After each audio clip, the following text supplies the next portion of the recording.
Hanse Vitaimo, hello and welcome. Standing here today, I acknowledge we are on Treaty 4 territory, traditional homeland of the Métis. I want to pay respects to the First Nations and Métis ancestors of this place.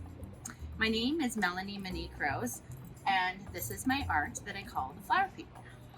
The Flower People is a story about me, my family, my people, and our connection and relationship to the land, ourselves, and each other. My ancestors greatly influenced my work.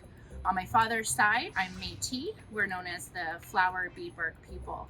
And I have greatly put that influence into my work, as you can see over here.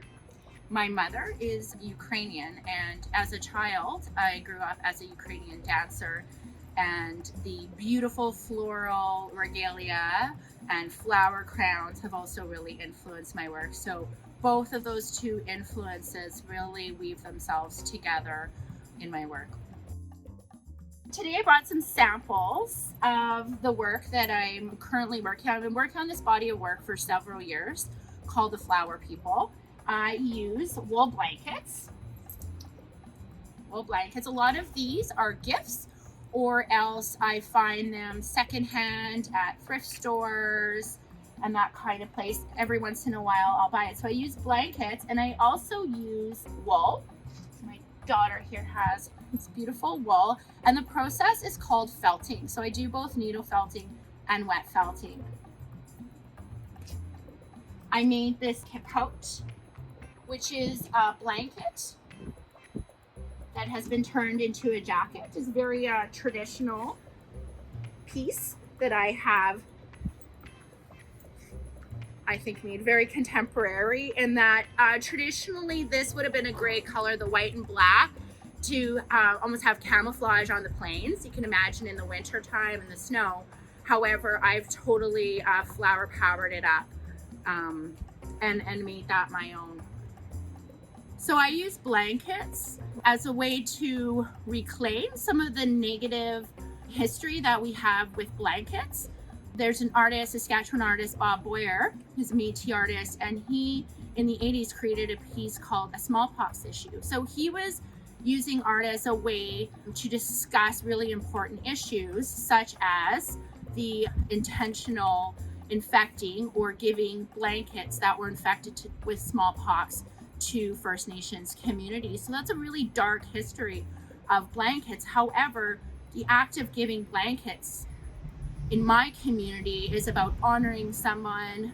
It's about wrapping them in that comfort. So a lot of the work that I do with blankets is about reclaiming.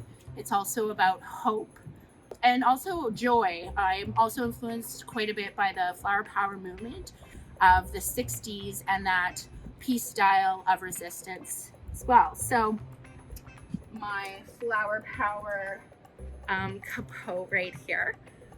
You can find a lot of my artwork on Instagram. So it's Melanie Monique Rose Art. Melanie Monique Rose Art. So if you're interested in seeing more of my work and you want to contact me, that would be the best way. I also have some work for sale at the Darrell Bell Gallery, and you can find that online as well. And there's a link to it on my Instagram page. I think public art humanizes spaces. It gives opportunities for neighbors and different kinds of people to meet. I think it has both cultural, social, and economic value. I think there's a lot of value for cities when, you know, you're coming and it's this bright, rich environment. And so projects like the Alley Door project, I was super, super happy to be a part of. And I'm the kind of person that's like, yes, and more. I think that these things just make us stronger and build community.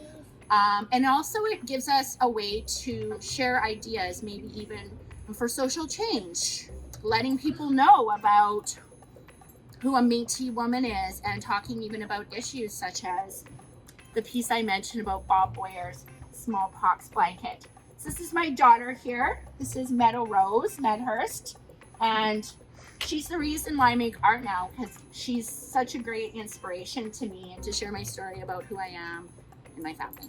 Thank you.